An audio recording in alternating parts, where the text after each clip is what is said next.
Dans cette vidéo, nous allons nous attarder à la personnalisation de vos infolettres. Le marketing par courriel a évolué. Il y a 10 ans, la plupart des entreprises faisaient les mêmes envois à l'ensemble de leur liste de contacts. Mais maintenant, il est devenu primordial de segmenter sa base de données de contacts et d'adresser le message le plus pertinent possible à chacun de vos contacts. C'est comme ça que vous allez attirer l'attention de vos clients. C'est comme ça que vous allez maintenir la plus longue relation avec votre client et c'est comme ça aussi que vous allez faire des ventes grâce à l'email marketing. Ça devient donc essentiel, la personnalisation. Alors maintenant concrètement, par où commencer pour personnaliser ces infolettres? La personnalisation commence par votre liste de contacts. Plus l'information est complète et pertinente, plus vous pourrez personnaliser vos messages. Pour l'exemple, nous allons aller dans la liste d'envoi que j'ai intégrée dans la plateforme Adnetis.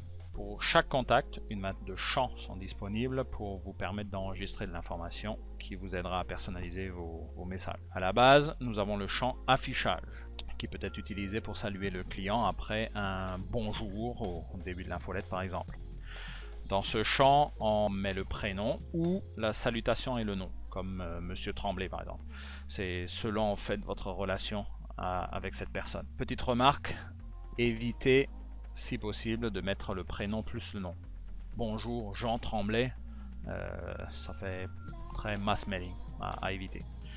J'en profite aussi pour vous rappeler que vous pouvez enregistrer différentes informations dans les différents champs et les renommer au besoin. Il n'est pas nécessaire que ce soit impérativement l'adresse, la ville, le téléphone. Vous pouvez mettre une autre information si elle est plus pertinente pour vous.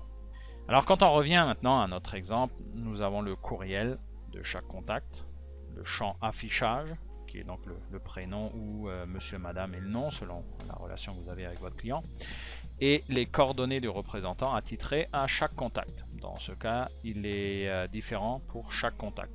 Ça va être une information supplémentaire pour personnaliser mon infolettre. J'ai donc mis le nom dans le champ qui s'appelle mot 1, le téléphone dans mot 2 et le courriel dans le mot 3.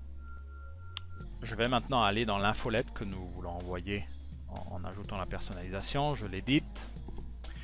Alors en face du bonjour, là, on va rajouter une personnalisation.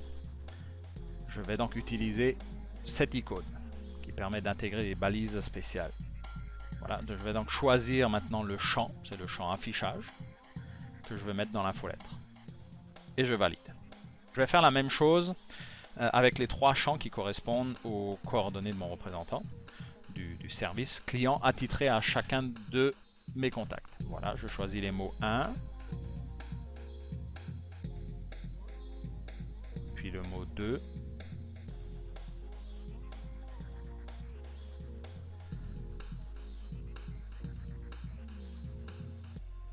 et je vais finir avec le mot 3.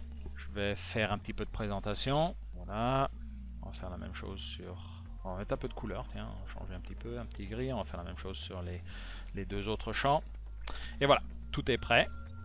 Je vais maintenant faire l'envoi et nous allons vérifier le résultat. Alors dans nos 2 exemples, nous avons envoyé donc à 2 personnes, Monsieur Gmail et Myriam.